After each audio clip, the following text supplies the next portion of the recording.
La tensión va en aumento. Cristina Kirchner decidió en este caso ser crítica con la autonomía de la ciudad de Buenos Aires. Directamente dijo que había que repensar la autonomía de la ciudad. En el contexto de lo que está pasando en la puerta de su casa, de la pelea por la policía de la ciudad y probablemente de la intención que tiene Cristina Kirchner de detonar la relación con la ciudad de Buenos Aires, las instituciones. Podemos escucharla, ¿no? Hoy en el Congreso de la Nación, quien es vicepresidenta, dijo esto. Que yo creo que tenemos también que repensar un poco el tema de esta bendita ciudad de Buenos Aires, que es la capital de todos los argentinos y que de repente una policía política se ha apoderado de la seguridad de las calles. Esto debe ser replanteado. Primero porque la Constitución no habla de autonomía, habla de que se dicte un estatuto, y además porque creo que esta ciudad es la ciudad de todos los argentinos. Por esta capital hubo guerras civiles durante todo el siglo XIX, así que creo que deberíamos replantearnos, ¿no?, también el funcionamiento jurisdiccional, de cómo se debe ejercer la jurisdicción y cuál es el rol. Bueno, ahí está, Cristina Kirchner frente a diputados y senadores del peronismo, del kirchnerismo, del Frente de Todos en el Congreso, refundando la Argentina, ¿no? Y el kirchnerismo es eso, ¿no? Refunda todo. De pronto quieren detonar la ciudad de Buenos Aires, criticar la autonomía, todo por lo que pasó con las vallas en la puerta de su casa, ¿no? Habla de policía política, dice Cristina Kirchner, cuando en realidad finalmente los heridos fueron los policías, ¿no? 20 policías de la ciudad de Buenos Aires terminaron heridos por la violencia de la militancia kirchnerista en la puerta de la casa de Cristina. Es evidente que o busca detonar todo o busca que hablemos de otros temas que no sean la economía y la situación social tan vulnerable que hoy vive la Argentina. Por momentos la escuchás y de verdad cree que es el centro del universo Cristina Kirchner, que todo pasa por ella. Entonces ahora cuestiona la autonomía de la ciudad de Buenos Aires por lo que ocurrió en la puerta de su casa, que además fue una convocatoria propia, ¿no? Llevaron micros, banderas, militantes a la puerta de su casa desde hace una semana para repudiar el pedido de cárcel de un fiscal, ¿no?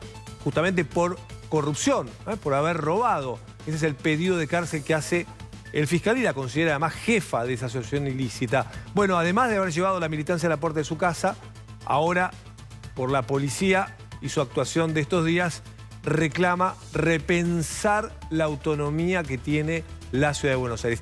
Obviamente nunca el kirchnerismo ganó en la ciudad, no ganó nunca. Es un distrito que les esquivó al kirchnerismo sobre todo, también al peronismo, que siempre le ha costado, pero sobre todo a Néstor y Cristina, que nunca mirá que han puesto subsidio al boleto de transporte, subsidio al subte cuando lo manejaba el gobierno nacional, subsidio a la tarifa de luz, de gas, de agua, y nunca han conseguido el voto de la ciudad de Buenos Aires, jamás.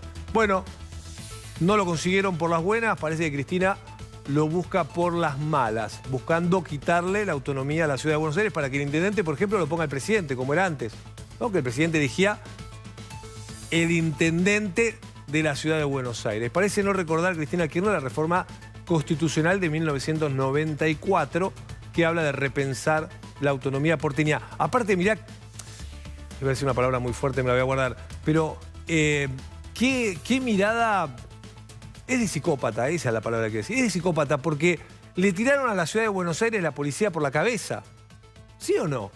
¿Te acordás que se la tiraron por la cabeza? Tomá, sin presupuesto, nada. No, pero sentémonos a dialogar porque la ciudad no tiene presupuesto para la policía. Tomá, acá tenés. Le tiraron el subterráneo. Ah, vos querés la autonomía, acá tenés el subte.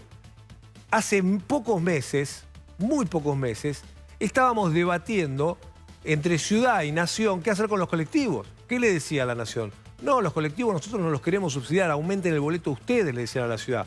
Y la ciudad decía, no, esperá, que los colectivos son de la nación. Y toda esa discusión entre nación y ciudad, la justicia, años debatiendo el traspaso de la justicia que la nación no le quiere dar a la ciudad de Buenos Aires. Y viene un día Cristina y te dice, hay que repensar la autonomía de la ciudad. Es un loquero este país, de verdad te digo. Es un loquero. Es te quieren enfermar, esta gente te quiere enfermar porque está completamente desquiciada, ¿no? Es decir, todo pasa por el humor que tienen. Entonces un día te dicen que es un tarifazo, al otro día le dicen, no, esto es una readecuación de subsidios. Pero si ayer me dijiste que era un tarifazo, no, ahora es una readecuación de subsidios. Ya ni siquiera me sale la palabra por lo difícil el rebusque, ¿no? De encontrar. No, no es un ajuste, lo que estamos haciendo es un reordenamiento. No, pero si antes dijiste que era un ajuste lo que hacía el otro gobierno. No, nosotros hacemos un reordenamiento. Todo así, todo desquiciado. Le entregamos las cosas a la ciudad porque es autónoma. No, un día se levanta Cristina y te dice, no, hay que repensar en realidad la autonomía. Es una cosa... y además viven en la ciudad de Buenos Aires que tanto critican, ¿no? Viven, si no viven en Puerto Madero, viven en Recoleta, se quejan y maltratan a los vecinos de Recoleta, pero vive ahí, ¿no? Cristina Kirchner. Ya hay repercusiones políticas por la frase de quien es vicepresidenta de la Nación, a pesar de tener un pedido de cárcel de 12 años por parte de un fiscal. Mirá, empecemos con las repercusiones que genera Cristina Kirchner. Ahí está Martín Lustó. La vicepresidenta quiere avasallar la Constitución y eliminar la autonomía de la ciudad. Empezaron con los helechos y la matanza, siguieron robándonos los fondos a los porteños de un manotazo en plena pandemia. Y ahora quiere que la ciudad desaparezca, escribe a esta hora de la noche Martín Lustó sobre la frase de Cristina Kirchner.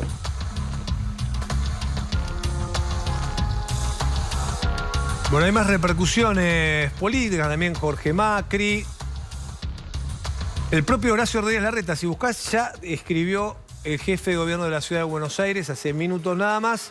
También se refirió a las palabras de Cristina Kirchner de repensar, ¿no? Así le dice la vicepresidenta a la autonomía que tiene la ciudad de Buenos Aires, que fue votada en la Constitución y que quieren ahora desconocer. Claro que para eso necesita los votos, que sabe que no los tiene. Por eso yo mencionaba esta idea de, tal vez lo que busca Cristina es sacar la crisis del foco, ¿no? La crisis de su gobierno, ¿no? Su gobierno con una inflación cercana a los 3 dígitos. Cuando en septiembre tengamos los datos de pobreza, vamos a ver cómo el kirchnerismo llevó al país a una pobreza cercana al 50%. Sí, el kirchnerismo llevó a la pobreza al 50%. Bueno, ¿tenemos ahí lo del jefe de gobierno de la ciudad? Bueno, después lo vamos a poner. Hay repercusiones en un ratito, pero nos queremos ir a Plaza de Mayo, así nos hacemos esperar. Está Victoria Márquez y tiene que ver con esto que mencionaba recién, el tema de los recortes, el tema del ajuste. Victoria, allí en Plaza de Mayo, desde hace muchas horas están reclamando por los recortes al área de discapacidad. Vicky, ¿cómo estás? Buenas noches. Hola Franco, buenas noches. Sí, desde ayer y hasta mañana, una buena parte de la población vulnerable de la Argentina son discapacitados. Discapacitados que no están recibiendo la asistencia médica, discapacitados afiliados a obras sociales que no están recibiendo la asistencia médica que necesitan. Esta es una situación con la que vienen lidiando desde hace... no de ahora, de hace muchos años por retrasos en los pagos. La cuestión es que ahora la cadena de pagos se ha cortado totalmente. Estamos con Gilda, ella es referente, es una de las personas que se ha cargado sobre los hombros el montaje de esta carpa blanca de la discapacidad y este reclamo para hacer visible lo que está sucediendo con tantos discapacitados y a nivel nacional que no reciben la asistencia, que los han dejado a la buena de Dios prácticamente. Gilda. Hola, buenas noches. Sí, así de Victoria, o sea, al abandono. Están al abandono y fíjate que, bueno, tenemos el caso de Oriana, de 8 años, que están los papás acá, que se acercaron porque supieron que está la carpa. Oriana está internada en Sarmiento 2040 Suter, pertenece, su obra social es Osperit, y donde ella tiene una enfermedad... Perdón, ¿es la de los encargados? Sí, el encargado de los consorcios de edificios, donde Obra Social Santa María, creo que es, y donde ella tiene una enfermedad poco frecuente que se llama Tay-Sachs. La obra social no le quiere dar lo que corresponde y eso es abandono de persona. Abandono de persona y en la salud de Oriana. Tiene 8 años, los papás están muy desesperados y Oriana es uno de los tantos casos más que hay en todo el país. El tema es que con nuestros hijos no. Con nuestros hijos no se jode, con la salud de nuestros hijos no, porque ahí salimos, como hoy dije, si le tocan Si le toca a algunos de ellos, salimos con los pies de punta. Con la discapacidad no se jode, y menos con nuestros hijos. Bueno, ustedes prestan el servicio. En realidad ustedes son independientes que tienen la obligación de brindarle el servicio a cualquier persona que requiera de su servicio por discapacidad, porque eso es lo que establece la ley, y después ustedes lo facturan, ¿no?, a las obras sociales. Ahora, me imagino que por esta situación, por este corte de la cadena de pagos y por tantas veces, ¿no?, que las obras sociales se retrasan en los pagos, debe haber muchos profesionales que ya no quieren brindar este servicio a personas con discapacidad que está afiliada a estas obras sociales, ¿no? Hay muchas personas entonces que quedan en realidad, bueno, como vos decías, ¿no?, en estado de abandono y que no les queda otra, porque es la obra social lo único que tienen y dependen del trabajo de ustedes. Claro, exacto. A ver, nosotros nos atendemos a todo porque sabemos, todos los prestadores, porque sabemos que estamos hablando de la salud de un niño, de un joven, de un adulto con discapacidad. Pero como te decía, hay casos que la discapacidad se tuvo que judicializar o viralizar los casos para que la obra social responda. Esto no lo tenemos que hacer más. No tenemos que exponer más a nuestros hijos o contar la historia para que la obra social se haga responsable de algo que lo único que tiene que hacer es respetar la ley 24.901. No respetan la ley, es abandono de personas. Estamos hablando de la salud de las personas con discapacidad. Mirá, como el caso de Oriana, está el caso de Sofía, que necesita una internación domiciliaria y no puede conseguir porque la obra social le paga 180 la hora al enfermero. ¿Quién te vaya a hacer una internación domiciliaria cuando le pagan 180 pesos? Claro, no se ajusta a la inflación, ¿no? Está totalmente desfasado. No, claro que no. Por eso la obra social, en este caso Osperín, no le da lo que necesita Oriana, porque hay como... A ver, ¿cómo te puedo decir? Juegan con la salud.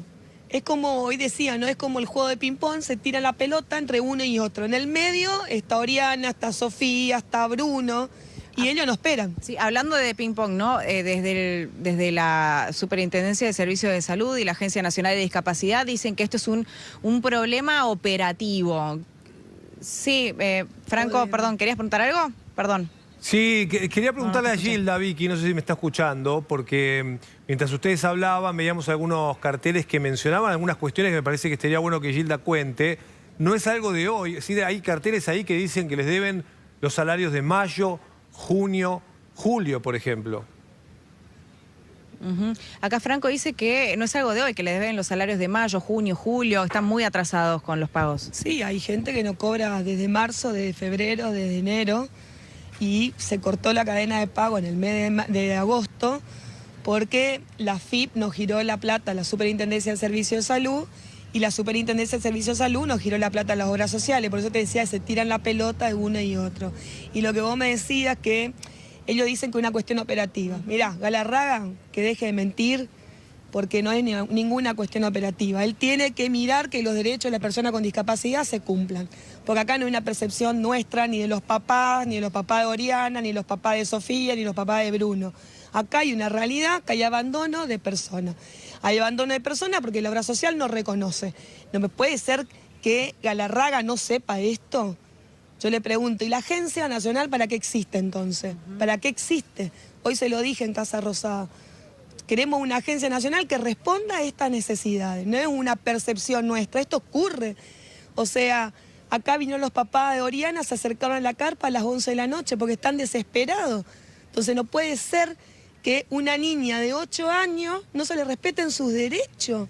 Me están jodiendo y ellos dicen que es una cuestión operativa. No, ahora da bronca. Ahora sí, por supuesto. Ahora con esta carpa, ¿no? Esta carpa blanca de la discapacidad, ustedes quieren visibilizar esta problemática gravísima. Desde el Ministerio de Salud, Franco, dijeron que esto va a pasar a ser una cuestión de las jurisdicciones, que cada jurisdicción se va a tener que hacer cargo de la situación de los discapacitados en cada municipio, distrito, etcétera. Pero lo que yo te quiero preguntar, Gila, es si ustedes esperan alguna reunión con algún funcionario, algún dirigente, alguien que forma parte del gobierno. Hoy tuvimos la reunión con Mazzolo y se acercaron la Agencia Nacional, que fueron los para tener la reunión con nosotros, con la condición de que nosotros mostremos un gesto. El gesto era que saquemos los carteles que estaban en la reja de Casa Rosada. ¿Y por qué le molestaba? Porque decía no al ajuste en discapacidad. Bueno, entonces yo le dije, bueno, vamos a tener el gesto. Pero ellos dicen que no hay ajuste. Y entonces si no le dan lo que necesita Oriana y los otros chicos que te nombré de todo el país, porque te puedo nombrar casos y casos. ¿Eso cómo se llama? Ajuste hay porque no te dan la prestación que corresponde. Ajuste hay porque te están negando algo que necesita algo que necesita salud, algo vital para su vida. Ajuste hay porque el sistema, la obra social hace que sea rehén de algo. Eso es ajuste. Entonces ellos me vienen a decir que querían un gesto porque molestaba. Bueno, nosotros le dijimos, vamos a tener el gesto, pero yo solamente con la agencia no me siento. Le dijimos con Daniel, que es mi compañero de lucha, que se sienta alguien de la I, o Vito Velo o Mazzolo. Bueno, Mazzolo se sentó. Y cuando nos sentamos le molestó el ajuste. Vicky. Dice que el ajuste es con Macri. No, así como salimos con Macri, salimos con todo. No, Sí. quería Sí, mencionarte el tuit y el comunicado del Ministerio de Economía para que Gilda también dé su versión, porque el Ministerio de Economía dice, ante versiones respecto a que decisiones de este ministerio involucran recortes en áreas de discapacidad, nuestro deber informar que las modificaciones administrativas tomadas por subejecución presupuestaria en algunos sectores no afectan a dichas áreas. Esto es lo que dice el Ministerio de Economía. Pero digo, más allá de este comunicado, Vicky, lo que está contando Gilda y lo que dicen los carteles en la Plaza de Mayo son muy claros, ¿no? Es decir, trabajó en mayo, dice uno, facturé en junio, es septiembre y todavía no cobré. Claro, sí. Lo que Franco me estaba comentando es el comunicado del Ministerio de Economía que ellos lo que indicaron, ¿no?, a partir de toda esta movilización que ustedes hicieron y la visibilización es que no hay ningún tipo de ajuste en cuanto a la asistencia a discapacidad y ahí, ¿no?, el pedido a ustedes, ¿no?, para que bajen esta carpa, para que bajen las consignas de dejen de hablar de ajuste, ¿no? La carpa no se va a bajar, vamos a respetar el día que dijimos. Yo creo que ellos viven una realidad paralela. Están en otra dimensión, porque, no sé, vos hablaste con los papás de Oriana, entonces, ¿qué estamos nosotros mintiendo? ¿Los papás de Oriana están mintiendo? No, en realidad también los profesionales que prestan el servicio a las obras sociales, en realidad a las personas que lo necesitan por obligación, porque es por ley esto. Claro, y aparte, por eso te digo, esto afecta directamente a la persona con discapacidad. Ellos viven en otra dimensión, no sé, capaz que están en Disneylandia y nosotros vivimos en otro. No, acá las personas con discapacidad son argentinos, que dejen de mentir, el ajuste hay. Massa, yo leí el comunicado y alguien retiene la plata en AFIP. Entonces se están pasando la ola. El AFIP le culpa a la super le culpa a la AFIP, le culpan a las obras sociales, que se hagan cargo cada uno. Alguien está mintiendo. Claro, y se van pasando la pelota, como decía Gilda, y lo que vos mencionabas también, Franco, y a lo que hicieron referencia en este comunicado del Ministerio de Economía es la cuestión de los pagos. Los pagos siempre son mucho más adelante, a 45, 60, Claro. 120 días, pero la denuncia ahora es que directamente se cortó la cadena de pagos. Claro. Porque los pagos siempre estuvieron atrasados. Tradicionalmente, hace años que vienen con pagos atrasados, pero ahora la denuncia firmes se cortó completamente y se cortó totalmente la prestación de servicio. Claro, mira, yo hace 25 años que estoy en el área, o sea, no me lo contó nadie, hace 25 años que estoy y que tengo uso de razón desde el 2000 que soy prestadora de las obras sociales y siempre pagaron atrasado. Claro. Entonces no es una cosa nuestra ni una percepción nuestra. La inflación nos comió, cobrás. Vos prestás servicio en marzo y cobrás en agosto, Claro. ya chau tu plata. Sí. Y las cuentas no nos esperan. Nosotros hoy tenemos cuentas, pero estamos ahorcados hasta acá. Claro, porque las cuentas que ustedes tienen que pagar sí vienen con los precios inflacionarios, pero lo que ellos cobran no está ajustado a la inflación, o sea, los salarios no están ajustados a los índices de la inflación, Franco. Bueno, no, sí, yo hoy contaba en otro mes, ahí con ustedes, el que me hicieron la nota a la tarde, y que yo debo la escuela a mi hijo, le tuve que poner una escuela privada, porque él tiene Asperger y parece como que habla raro, pero en realidad habla bastante, porque tiene un lenguaje muy correcto, y si yo lo pongo en escuela común, le van a discriminar, y más este año me dijo, yo hablo como viejo, no, él habla correcto, y debo la escuela, este año no le pude comprar los libros que siempre le he comprado, y te da bronca, o sea, no me quiero poner mal, pero clarísimo. Todas estas cosas, escucharla a los papás de Oriana, escuchar a mis colegas, escuchar a la gente que viene acá, que te diga que no podemos pagar las cosas, te da una impotencia, yo laburo, toda esta gente que vos ves, que está acá, labura todos los días, y tenemos que pedir, por favor, que nos paguen, son unos caraduras. realmente, yo escuché lo que dijo Galarraga hoy y dijo que nosotros queremos cobrar los 10 días. Es un cara dura, realmente. Que no me venga a decir que nosotros lo que nos interesa es la plata, no nos interesa. Tenemos un montón de becados y atendemos porque tenemos la vocación de servicios a atender. Y vos sabés el problema ético que tenemos, porque nos cuesta parar y viene a decir que es una percepción y lo único que queremos es plata, está equivocado. A ver si los pueden trabajar y cobrar los 8 meses. Que se ajusten ellos los cinturones, que ellos ajusten la parte política, pero con discapacidad que no se metan. Se meten con nuestros hijos y salimos. Y va a ser jodido, porque salimos todos. Hoy estamos de este lado. Y la sociedad le puede tocar a cualquiera, la discapacidad es transversal. Hoy estamos acá y el día de mañana los que nos están mirando pueden estar de este lado. Que se dejen de joder. Nuestro hijo no es un juguete. Nuestros hijos son personas y son sujetos de derecho. Gracias, Gilda. No, gracias a vos.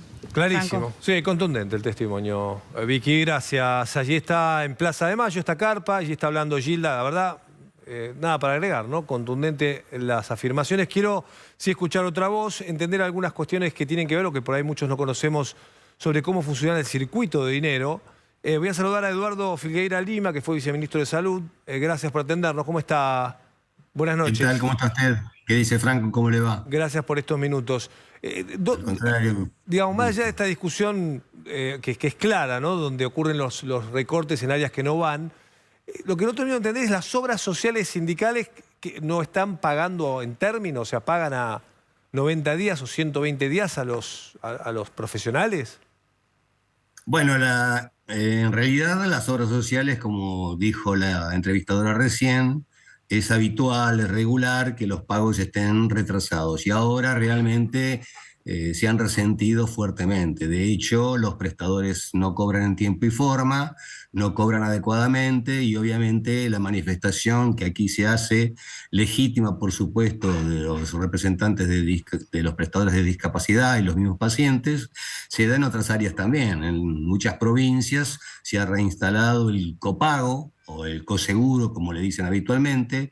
Los profesionales cobran un plus, una diferencia, para poder compensar los magros pagos que reciben habitualmente, y sobre todo con mucho retraso, y ante la situación actual de que la moneda ha perdido su valor, la inflación los come, y obviamente cuando cobran lo que les pagan las obras sociales, que ya son magros los aranceles, obviamente significa poco y no retribuye el trabajo prestado o el trabajo realizado. Este es el marco general. Podría plantearle muchas más cosas. Obviamente que el sistema de salud asigna una buena cantidad de dinero para las prestaciones en todo el país. Aproximadamente se gasta casi un 10% del PBI. Es una suma considerable, atendiendo a elementos comparativos con otros países. O sea que dinero para las prestaciones de salud hay o debería haber. Lo que pasa es que después, dentro de su mecanismo de redistribución, no todas las asignaciones serían las correctas en todo caso, ¿no? Habría que pensar muy bien hacia dónde se destinan diferentes recursos. Claro. Por ejemplo, Sí. Si usted me permite. Sí, claro. Por ejemplo, una cuestión que yo digo, las prestaciones de discapacidad tienen obligación de realizar las obras sociales nacionales y todos los que dependen del Seguro Nacional de Salud. Ahora bien, tanto eso como todas las prestaciones de alta complejidad, o mejor dicho, de alto costo y baja incidencia, que son patologías que se recuperan a través del Sistema Único de Recuperación. Esto lo financia el Fondo Solidario de Redistribución. Pero también el Fondo Solidario de Redistribución financia un montón de obras sociales que no tienen razón de existir. Disculpe la apreciación, es una apreciación muy personal, pero son obras sociales con muy bajo pool de riesgo, con muy bajos ingresos, y sin embargo mantienen un marco administrativo y una clase dirigencial, sindical, y obviamente esto se sostiene porque se quiere mantener, en base a un concepto de solidaridad, que estas obras sociales funcionen. Claro. Cuando no tienen ni eficiencia ni tampoco efectividad en sus funciones, y por lo tanto los problemas que complejizan el sistema de salud son muchos y cada vez van a ser. Perdón por la pregunta, pero ¿las obras sociales son sindicales la mayoría? ¿Las manejan los sindicatos? Sí, las 330 o 310 obras sociales nacionales son obras sociales nacionales ¿Y a sindicales. usted recuerda en qué momento o a quién se le ocurrió darle a los dirigentes sindicales algo tan sensible como es el área de salud? Bueno, eso fue decidido ya en primer lugar durante el gobierno del general Perón, Mm. y en segundo lugar sin que haya una legislación, y después la primera legislación surgió con el gobierno de Onganía, la ley 18.610, Mm. en la cual se le otorgó ya la facultad y la legitimación jurídica para que las obras sociales Mm. sean las obras sociales Ah, sindicales. un gobierno de facto. Exactamente. Ah, una Pero dictadura, después digamos. fue Sí, Pero después fue confirmado durante el gobierno ya venía de la democracia, en el año sí. 87, por las leyes 23.660 y 23.661, en las cuales se configura definitivamente Mm. la función de la seguridad social a través de los sindicatos. Mm. En el único país en el mundo donde esto sucede, pero bueno, sucede aquí, lo hemos aceptado, lo hemos entendido, hemos creído que debía ser así. Yo tengo mi desacuerdo. Nosotros hemos hecho algunos planteos respecto de las perspectivas de reforma del sistema de salud y pensamos que este sería uno de los puntos Mm. que habría que discutir fuertemente. Ya que estamos en un día de repensar cosas, digamos, sería bueno repensar esto, ¿no? Hay 300 horas sociales en manos 300 horas sociales. de personajes de Para los ser cuales no mucha gente confía, ¿no? Es decir, realmente es así, no Bueno, estoy diciendo nada prácticamente extraño. prácticamente todo el padrón de la Seguridad Social Nacional ha cambiado por lo menos, casi todo el padrón ha cambiado por lo menos una vez, desde que está en funcionamiento la opción de cambio, de su obra social pasándose a otra. Muy a pesar de eso, las obras sociales pretenden mantener cautivos a sus afiliados. Si tuvieran más libertad y pudieran elegir libremente, por ejemplo, no sucederían muchas cosas que encarecen el sistema. Por ejemplo, si usted quiere tener un seguro privado y opta a hacerlo desde una obra social, Mm. la obra social se queda con un porcentaje de Claro. su cotización. Y eso solamente por el hecho de ser intermediario. Cuando en realidad usted tendría que poder elegir con el 100% de su cotización la obra social o el seguro privado que usted quiera. Esta es mi Eduardo, opinión. ¿y cómo funcionan los sistemas de salud? No digo en Europa, digo en la región. ¿También los sindicalistas de Uruguay o de Brasil o de Chile No, no manejan la tienen. salud?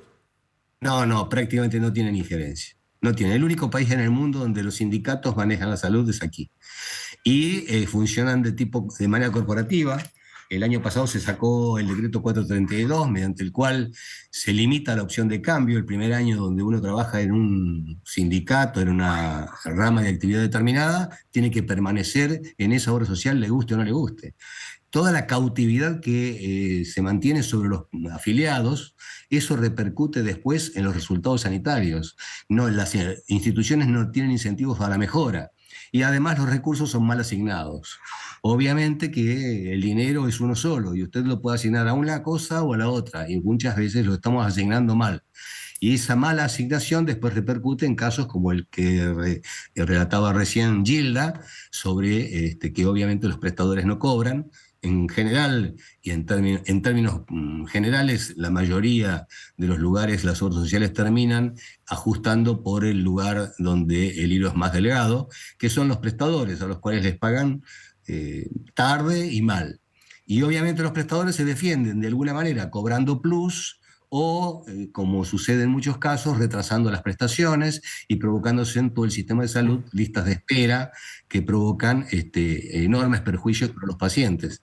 Estos casos de aquí, yo entiendo que las obras sociales no están pagando los prestadores, por el motivo que fuere. Además, es seguro que al estar los salarios retrasados respecto de la inflación, la cotización de que llega es el 9% de los salarios. Por lo tanto, es baja en proporción a lo que después se debe gastar porque las prestaciones se incrementan. Me Voy a perdí ahí. explicar. ¿Cómo es el 9% del salario? No entendí esa parte. ¿Cómo es? Claro, ¿cómo se financian el sistema de la seguridad social? Con el 9% del salario real. Esto significa que el 3% lo aporta el trabajador y el 6% lo aporta, lo contribuye el empleador. Con ese Empleador. 9%, con ese 9% se saca más o menos en proporción un 15% que lo retienen para hacer el Fondo Solidario de Redistribución, con el cual se hacen subsidios, se sostienen a las obras sociales ineficientes, se pagan las prestaciones de alto costo, se paga de discapacidad, etcétera, etcétera. Obviamente que este monto es pequeño en proporción al costo incremental que tienen las prestaciones en sí mismas. ¿Por qué? Y porque los costos en salud van subiendo por dos razones. En primer lugar, por el envejecimiento de la población, que tiene enfermedades crónico-degenerativas, costosas y no curables, y por otro lado, la innovación tecnológica que ha impactado en salud de manera tremenda. Y los casos de discapacidad son altamente costosos. Entonces, obviamente, las obras sociales se encuentran con una situación de un cuello de botella. Totalmente. Donde pagan mal y suceden estas cosas porque al final los perjudicados son los pacientes. Eduardo, ¿y quién se anima? No es el único caso. Sí, ¿quién No se es el anima único caso. a enfrentar, digamos, este problema? ¿Quién se anima a enfrentarse a los sindicalistas? Digo, estamos hablando de 300 obras sociales. 300, de las Sí. cuales le digo así, mire, el 30%, o sea, 100, son inviables completamente. Y el 70% del total no están pagando en tiempo y forma las prestaciones. Ya se lo dije ahí, clarito, clarito. Usted dijo una cosa importante. Usted dijo, ¿quién se anima a enfrentar los sindicalistas? Bueno, yo creo que en este momento político el acuerdo es tratar de acordar con los sindicalistas. Los sindicalistas han presentado, creo, o han redactado un anteproyecto de decreto para sacarse de encima las prestaciones de discapacidad por el alto costo que tienen. Bueno, recurrir a un decreto cuando obviamente esto está hecho por ley me parece un exabrupto, me parece una exageración, no corresponde. Creo que en realidad esto tendría que ser discutido en el Congreso para ver qué parte de las prestaciones de discapacidad, por ejemplo educación o por ejemplo transportes, podrían corresponder a salud o no. Pero esto es otro tema. Este es otro tema. Los sindicalistas han pretendido llevar adelante un decreto. Parecería que este decreto no va a salir porque obviamente trae enormes conflictos, pero ya lo han hecho en muchas oportunidades, sacarse aquellas cuestiones que les son más costosas, que no las pueden sostener o no las quieren sostener o que les regraban sus mecanismos de financiamiento. Un ejemplo es el PAMI. El PAMI fue una medida política mediante la cual se sacaron de encima a todas las personas mayores que tenían alto costo ya en la década del 70. Claro, qué interesante. Hecho por un acuerdo con el capitán Manrique y obviamente la ley 19032 hace que se genere el PAMI. Pero el PAMI fue eso, un acuerdo político para sacarle a los sindicalistas lo que les costaba mucho, las personas mayores, que tenían enfermedades crónico-degenerativas, muy costosas y que no querían mantener. Ya fue un arreglo. O sea, ellos hacen eso. En este momento hay una intención de decreto que parece que el Poder Ejecutivo no lo va a sacar, primero porque no es correcto sacarlo, y en segundo lugar porque obviamente le sacaría de manera definitiva, ya como un arreglo final, las cuestiones de discapacidad y pasarían a la órbita de la Secretaría de Gobierno. ¿El PAMI también es algo único en el mundo? No, el PAMI fue copiado, fue un arreglo político, es decir, no tienen la culpa solamente los sindicalistas que les interesó, sino también el capitán Manrique lo copió del Medicare de Estados Unidos. Eduardo, es interesantísimo escucharlo, porque la verdad que uno aprende a entender los problemas de la Argentina, ¿no? Los que además nunca se solucionan, pasen los gobiernos, lleguen los gobiernos que llegan, no se soluciona. Hay que sentarse a negociar con los sindicalistas que no tienen ningún interés. Digo, sindicalistas millonarios, obras sociales pobres, ¿no? O deficitarias. Tienen hoteles, campos, caballos, autos, pero después para pagarle al kinesiólogo que tiene que atender a una persona con discapacidad, no hay plata, ¿no? Ahora, el problema es un problema muy importante. Y acá la señora Hilda también planteó de que las provincias o las obras sociales provinciales no cubrían. Esas obras sociales o los sistemas de salud de las provincias cubren a sus discapacitados, a pesar de que hay una ley nacional mediante su adhesión a ella, pero se financian prácticamente de forma directa, independientemente porque no dependen de la Superintendencia de Servicios de Salud. Ahora, la propuesta que hacen en el decreto que también me parece otra barbaridad, es la intención de generar otro PAMI con la discapacidad. Pasar todo y pedir que todas las jurisdicciones incluso adhieran a este decreto y se incorporen a la Agencia Nacional de Discapacidad. Yo creo que el tema hay que arreglarlo por otra vía.